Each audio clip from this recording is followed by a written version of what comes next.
Kahit sa lamay, so sweet. Janine at Jericho na mataan na magkasama sa burol ni Ricky Davao.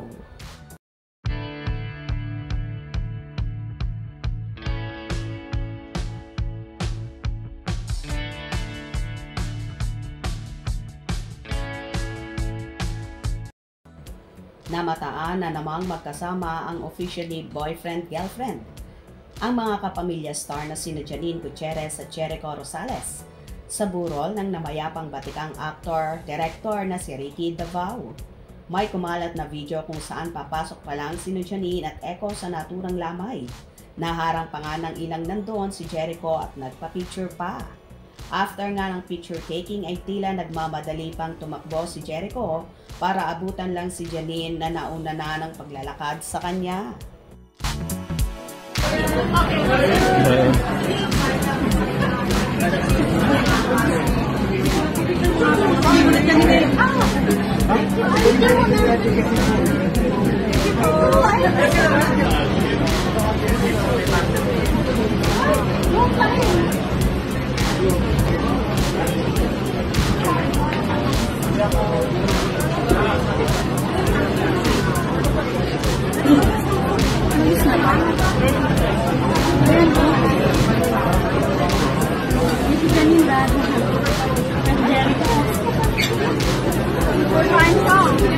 Naka-work tayo na sa GMA Station ID.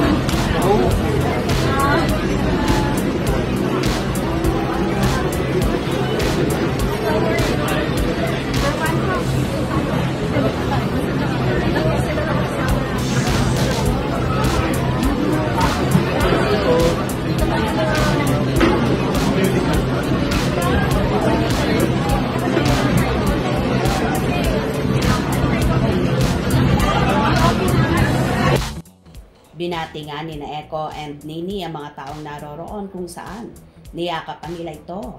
Niyakap din ni Echo ang kapatid ni Janine na si Jessica Gutierrez na pagpapatunay lang talaga na so close ang actor sa mga kapatid ni Janine.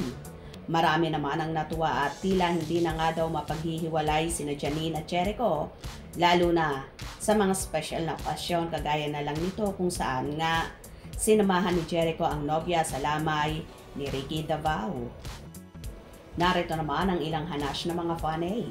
Jericho is always there to support Janine. Talagang love na love niya si Nini. Naiwan siya ni Nini cause may kausap siya. Habol agad siya kay Nini. Napansin niyo ba yon sa wake ni Ricky Davao? So cute, Econin forever.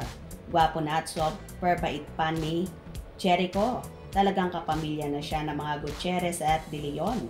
He's always there to support for Nini. Good job, Echo. Don't ever change to Nini. Love you both. So nice to see Jericho is always supporting Janine and her family, no matter how busy he is. Ideal couple. Hindi sila pang promo lang at umamin si Echo na sila na eh. Yung iba, umamin na sila na pag may project lang sila, sweet. Kilig naman. Match ang Echo niyan. Happy together talaga ang Echo niyan. Samantala, aminado naman si Janine na so sweet, cool guy at kind-hearted person si Jericho na malamang isa ito sa nagustuhan niya sa aktor. Kaya naman swak na swak at magkasundo ang kanilang personality. Natanong naman ang dalaga kung may plano daw bang magpakasal na ang Econin. At sagot naman dito ni Janine, wala pa raw silang plano at ini-enjoy pa raw nila ang pagsasama nila ngayon lalo pat napakabago lang daw ng kanilang relasyon. Plano din daw ni na Janine at Jericho na bumalik sa Japan para makapag-trip at makapag-relax. Ito marahil ang plano nilang gagawin sana noong Holy Week na di nga natuloy dahil sa mga sunod-sunod na pangyayari sa mga mahal sa buhay ni Janine na pumanaw. Anyway, halata naman kay Echo na very contented siya sa relasyon niya ngayon kay Janine. Kaya feel good at look young pa rin ang actor kahit 45 years old na siya. Well, for sure sa birthday ni Janine at Echo, matutuloy na sila pagpunta ulit sa Japan.